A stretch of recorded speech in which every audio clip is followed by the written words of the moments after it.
કેમ છો મારા વહાલા વિદ્યાર્થી મિત્રો? મારું નામ છે જયેશ રાઠવા અને તમે જોઈ રહ્યા છો નચિકેત સ્ટડી.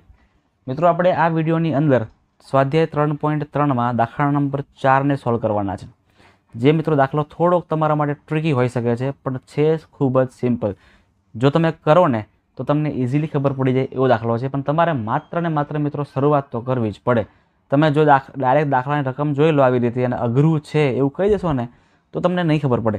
તમારે એકવાર ચાલુ તો કરી જ દેવું પડશે. ચાલો આપણે કરીએ.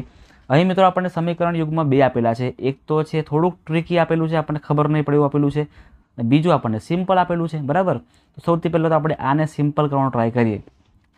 ચાલો સૌથી પહેલાં લખી દઈએ આપણે અહીંયા કે ax પ્લસ by બરાબર a પ્લસ બી ના છેદમાં 2. આ બેનો ગુણાકાર મિત્રો અહીંયા બંને જગ્યાએ કરી દેવાનો, કારણ કે છેદમાં છે ને એટલા માટે.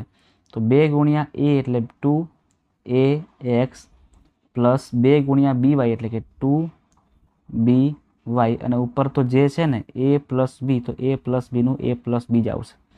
અને સમીકરણ બીજું આપણને આપેલું છે 3x પ્લસ 5y બરાબર 4, 3x પ્લસ 5y બરાબર 4. હવે તમે જુઓ મિત્રો, આપણી રીત શું છે? તો આપણી રીત એવી છે કે આપણે ચલ સમાન કરીએ છીએ. અહીંયા 2 છે અને અહીંયા 2x છે અને અહીંયા 3x છે, અહીંયા 2y છે અને 5y છે. મિત્રો સેમ કરીએ કેવી રીતે?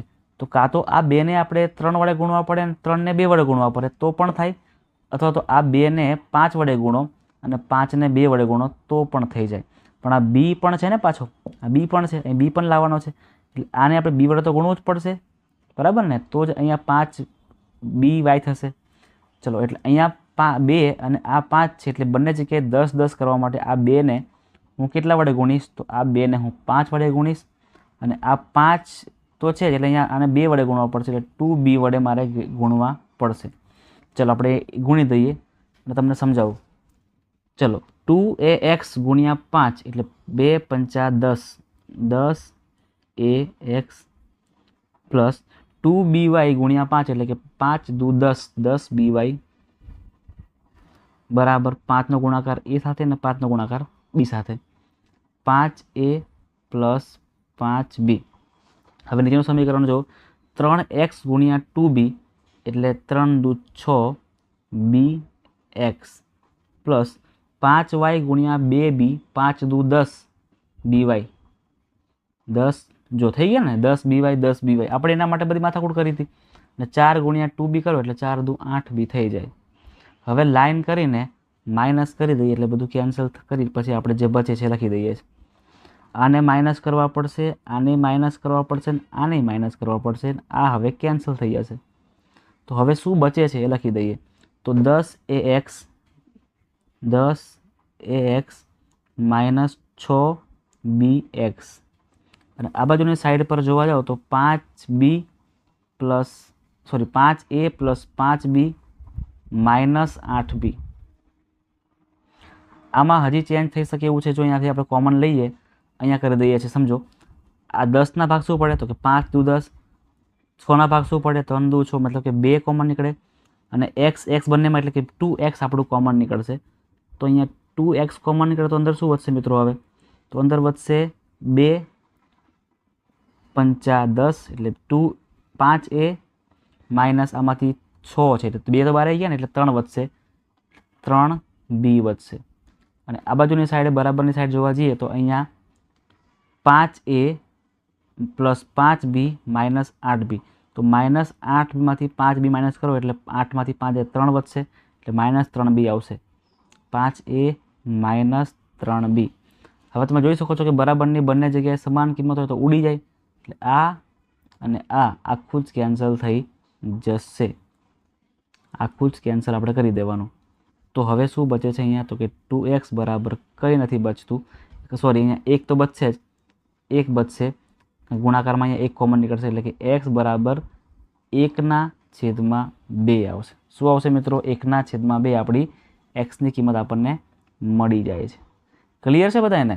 ચાલો, હવે x/1/2 છે આપણે કોઈ પણ જગ્યાએ મૂકી દેવાનું. કોઈ પણ જગ્યાએ એટલે સમજો, આપણે 3x પ્લસ 5y બરાબર 4 છે ને, એ ઇઝી છે, ત્યાં મૂકી દઈએ. તો લખીએ આપણે કે 3x પ્લસ 5y બરાબર 4માં આપણે x બરાબર 1/2 મૂકવાના છે. તો અહીંયા 3 x છે તે શું આવશે 1/2 પ્લસ 5y બરાબર 4.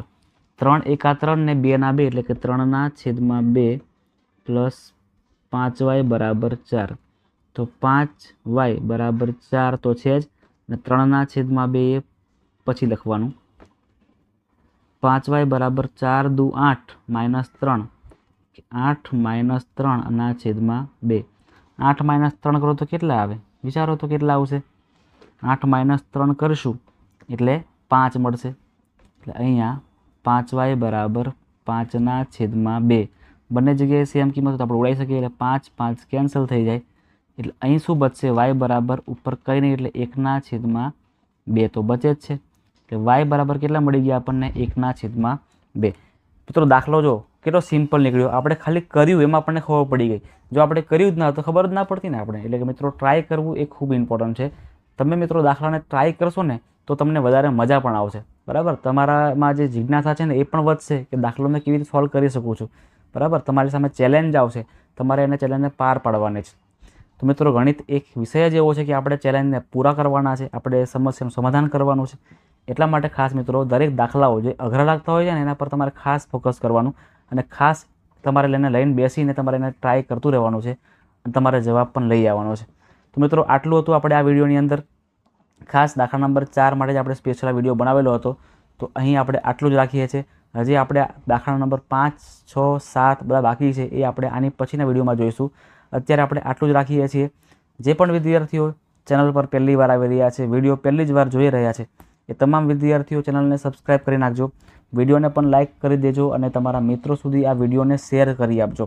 અને તમને મિત્રો મારો આ વિડીયો કેવો લાગ્યો છે ને એ પણ મને ખાસ જરૂરથી કોમેન્ટમાં જણાવજો, જેથી મને ખબર પડે કે તમને કેટલું આવડી રહ્યું છે અને હજુ તમને કેટલું જોઈએ છે.